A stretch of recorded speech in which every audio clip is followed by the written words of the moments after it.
तो इन्हीं तीनों तस्वीरों को आपने देखा, सियासी घटनाक्रम कैसे कैसे बदल रहे हैं, कितनी तेजी के साथ बदल रहे हैं। और एक बड़ी खबर इसी से जुड़ी हुई, राजस्थान कांग्रेस में सियासी घमासान पर सूत्र कहते हैं कि सियासी घमासान के बीच सचिन पायलट को आलाकमान की दो चूक है।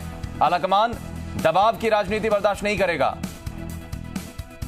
पायलट गुट को 3 से ज्यादा मंत्री पद नहीं मिलेंगे, यह भी कह दिया गया। और सचिन पायलट जबकि चाहते थे कम से कम 5 से 6 मंत्री शामिल हो जाएं, यानी कि 6 विधायक कम से कम मंत्री बन जाएं, मंत्रिमंडल में उनका एक प्रभाव हो। ज्यादा मंत्री होंगे तो जाहिर तौर पर ज्यादा प्रभाव होगा, लेकिन इस बात को अस्वीकार कर दिया है आलाकमान ने। 3 से ज्यादा लोगों को मौका नहीं मिलेगा, यह साफ साफ।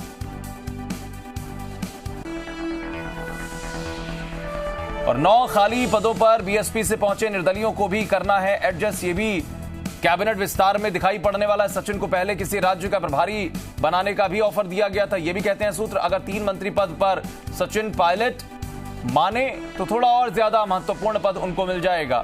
सचिन अगर करते हैं पार्टी का ऑफर स्वीकार तो सीएम और आलाकमान कभी भी उन्हें मंत्रिमंडल विस्तार कर देंगे। और आलाकमान से सियासी घमासान पर साफ किया, राजस्थान में गहलोत ही पार्टी के नंबर 1 नेता हैं। सचिन को उनके समन्वय से आगे बढ़ना होगा। 6 दिन से दिल्ली में डेरा डाले हुए हैं सचिन पायलट, और उनके गुट के साथ में लगातार जो उनके विधायक हैं वो भी छिटकते हुए नजर आते हैं।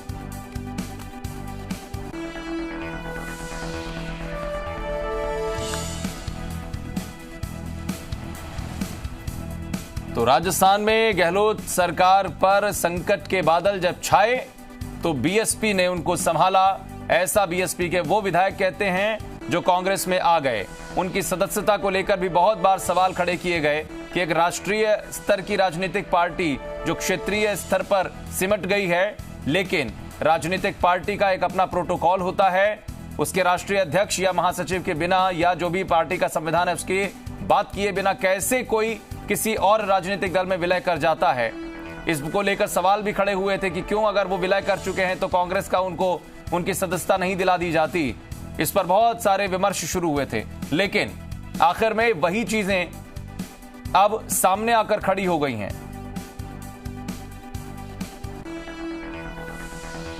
और जो भी कल की स्थिति रही, चाहे वो भंवरलाल शर्मा रहे हों या फिर बीएसपी के विधायक या फिर कांग्रेस के विधायक, जो भी आपस में टग ऑफ वॉर चल रहा है, एक बार सुन लेते हैं। पायलट साहब का सम्मान करता हूं। पायलट साहब युवा नेता है, हमारे नेता है। पायलट साहब ने कभी ये नहीं कहा कि मुझे ये बनाओ और ये बनाओ। उन्होंने जो उनके साथ थे उन लोगों की जरूर पैरवी की।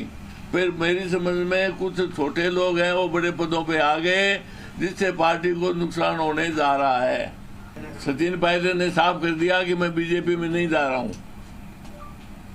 और बाकी तो सचिन पायलट साहब अपनी बात वो जाने, बाकी मेरी बात मैं जानूं, पर उन्होंने स्पष्ट कर दिया कि मैं बीजेपी में नहीं जा रहा हूं, नहीं जा रहा हूं, नहीं जाएंगे। पार्टी को हम लोगों ने, कांग्रेस पार्टी को, कांग्रेस की सरकार को स्थिर किया। एक तरफ हम इतना बड़ा त्याग दे रहे हैं, वहीं दूसरी तरफ जैसा कि गुड्डा साहब ने कहा कि हम लोगों को दूसरी निगाह से देखा जा रहा है।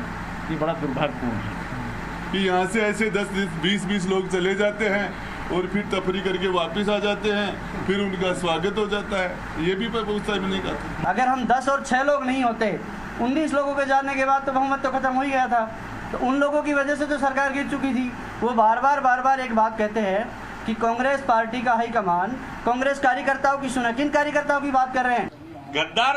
अब आप बताओ, गद्दार वो है क्या? मैं कांग्रेस में राज के लिए घुसे, वो घुस के हमें आज उनके कुलबुली लग रही है कि हमें मंत्री पद का क्या हो गया, ये वापस आ गए। हम गए कहाँ थे?